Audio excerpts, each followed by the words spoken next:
The Bulldogs accepted an invite to their 32nd bowl game in program history and are heading south for a battle with the Aggies from New Mexico State in the Isleta New Mexico Bowl. The last time these two teams met was in 2019, with Fresno State winning 34-17 in Las Cruces. Hi everyone, and welcome inside the Mountain West Network studio. I'm Bridget Howard. This Bowl Blitz is brought to you by Gatorade. Rehydrate, replenish, refuel.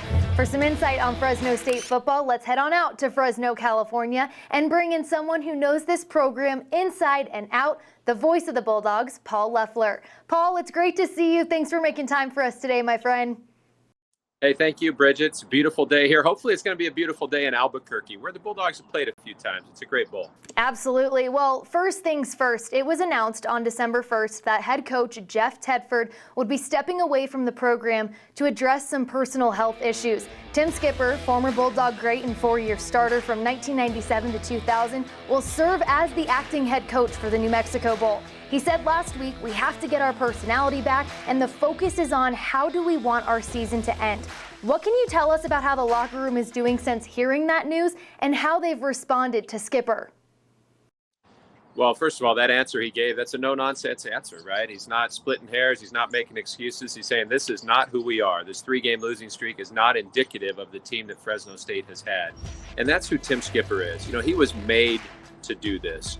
He didn't ask for this opportunity right now, but someday he's going to be a head coach in college football. His dad is a legendary coach. His brother was a great running back here at Fresno State and has been coaching ever since. And Tim started coaching in the state of New Mexico right after he finished his playing career at Fresno State, where he was the undersized linebacker, where everybody told him you can't be big enough or physical enough at this level. And he proved them wrong. He's breaking records in tackles during his playing career. He's a guy who has great charisma, an engaging smile, but he means business, and he's gotten these players' attention. He's handling the recruiting side of what's going on in college football right now, too.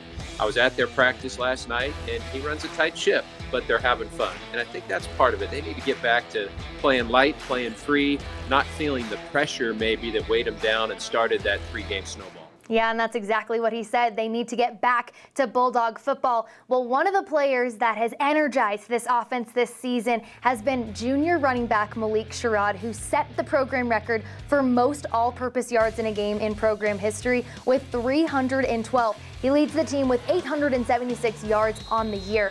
Why has he been able to have the year he's had and make this sort of impact this season? Well, you know, I was just talking about Tim Skipper being told he was too small to play his position. Malik Sherrod has heard that his whole life. He's not the biggest guy in the world, but man, does he have a larger-than-life personality. He's uber confident, crazy athletic, and I think what he's proven this year is how tough he is. He had an ankle injury right out of the gate at Purdue. Took him a while to really hit his stride. Had he been healthy all year, that number would be up over 1,000. Right here in this stadium, he had one of the most unbelievable plays I've ever seen, picking up a bouncing kickoff at the end of the first half and taking it back 95 yards for a touchdown against Boise State. He's got a flair for the dramatic. He's really tough to bring down because his center of gravity is low. He bounces off of hits. He's very elusive. And he has become, I think, the de facto leader of this team. He's a little more vocal than his teammates, but the important part is he's backed it up with his play. The last time Fresno State played in the New Mexico Bowl, it was a running back named Jordan Mims who really stepped up and delivered. And I expect to see Malik Sherrod at least try to do something similar here. Take the team on his back, say, hey guys, I'll make the plays, follow my lead. Well, on the other side of the ball, defensively, it's Lavelle Bailey, Carlton Johnson, Maurice Norris Jr., all running the show. All three of those players earned All Mountain West second team honors this season. What's made that trio specifically so good for the Bulldogs this year?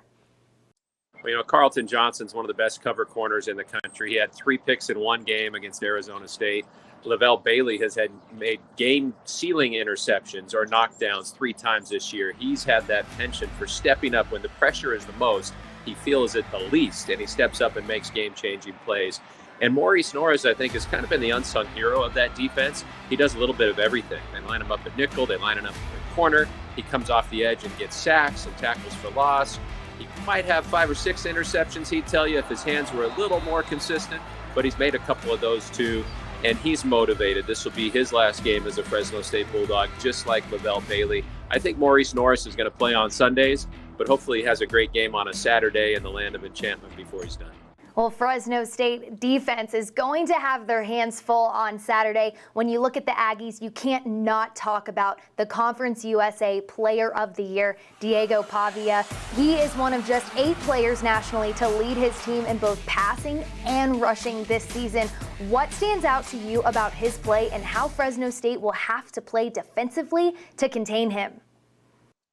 Well, they're going to have to play assignment perfect. They have to be very disciplined, trust their coaches and their game plan and their preparation for this game, because he's a big-time playmaker. I know we don't know how healthy he is, and Jerry Kill has made that clear, but if he's on the field, the Bulldogs are in for it. And that's kind of been their Achilles heel this year, those quarterbacks who are dual threats, who can improvise and make things happen. You know, the guy who kind of started the slide for Fresno State was Chevin Cordero at San Jose State, and that's how he did it, making, you know, some key passes, but also keeping plays alive, extending them, and then hurting them with his legs at times too. We know that's what New Mexico State can do, and such great respect for what Jerry Kill has done there in turning that program around. They're a legitimate powerhouse with 10 wins. 2 of those losses are to Liberty, who's unbeaten. And I think the Bulldogs know, too, that the Aggies are going to have a lot of fans at this game. There are a lot of Aggie alums in the Albuquerque area. I know the folks from Las Cruces will drive north on the 25. And here's one thing Fresno State fans are kind of hoping for, that the Lobo fans despise the Aggies so much that they're going to show up in their cherry and silver and root on the Fresno State Bulldogs in their red. So we'll see if that makes a difference. Well, wouldn't that be something? I can tell you one thing. I'm excited for this matchup. I think it's going to be a great one. Paul, thank you so much for joining me today. Always a pleasure getting to hear some insight on the Bulldogs from you. Happy holidays to you and your family, and safe travels to Albuquerque.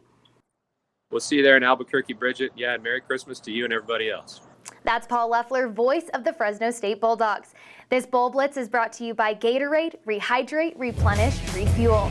The Isleta New Mexico Bowl will kick off on Saturday, December 16th at 3:45 p.m. Mountain Time at University Stadium in Albuquerque. The game will be televised nationally on ESPN. From the Mountain West Network studio, I'm Bridget Howard.